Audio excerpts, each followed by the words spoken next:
Assalamualaikum, salam Malaysia Madani. Saya Yoyo Ain Laina Baharudin dalam ringkas 10 pagi. 4 memorandum persefahaman MOU akan dimeterai bersempena lawatan rasmi 2 hari Perdana Menteri Datuk Seri Anwar Ibrahim ke Thailand bermula hari ini. Pemeteraian keempat-empat MOU tersebut akan memberi peluang kepada kedua-dua negara untuk meneroka potensi kerjasama dalam bidang tenaga dan ekonomi digital.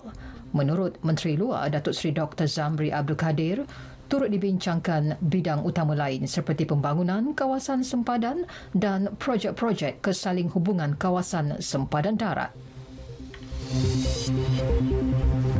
Kenaikan surcharge tarif elektrik kepada 20 sen per kilowatt jam untuk pengguna voltan sederhana dan voltan tinggi dalam industri memberi impak ketara kepada kos operasi dan daya saing.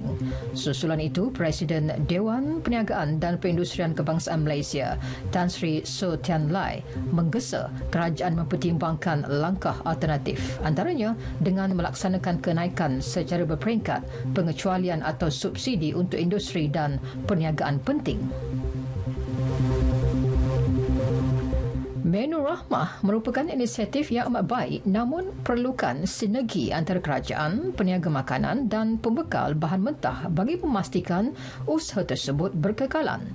Penganalisis ekonomi Profesor Madya Dr. Ahmad Razman Abdul Latif daripada Putra Business School berkata adalah sukar sebenarnya bagi peniaga menurunkan harga makanan serendah RM5. Selain kos bahan mentah yang tinggi, peniaga juga terpaksa menanggung lain-lain kos. Penglibatan syarikat besar dan badan bukan kerajaan juga dapat membantu kelangsungan program.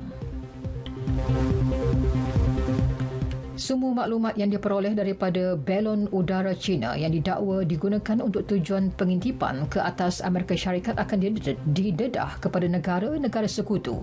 Setiausaha Negara Amerika Antony Blinken berkata pihaknya telah memperoleh banyak maklumat mengenai balon yang ditembak jatuh tentera udara tersebut. Penggunaan balon berkenaan juga mengesahkan betapa aktifnya China melaksanakan operasi perisikan dan pembangunan ketenteraannya. China bagaimanapun terus menafikan tuduhan Amerika tersebut dan menyatakan ia merupakan balon yang digunakan bagi mengumpul maklumat cuaca. Sukan, Kelab Bola Sepak Negeri Sembilan menandatangani 3 pemain import baharu. Ia bagi memperkukuh pasukan sempena menghadapi saingan Liga Super yang bakal berlangsung tidak lama lagi. Ketua jurulatihnya, K. Devan berkata, proses mendaftar 3 pemain import tersebut sedang dijalankan. Perkara tersebut telah mendapat kelulusan daripada pihak pengurusan kelab. Sekian berita yang disunting oleh Ashrik Fahmi Ahmad dari Pusat Berita RTM. Assalamualaikum, salam Malaysia Madani.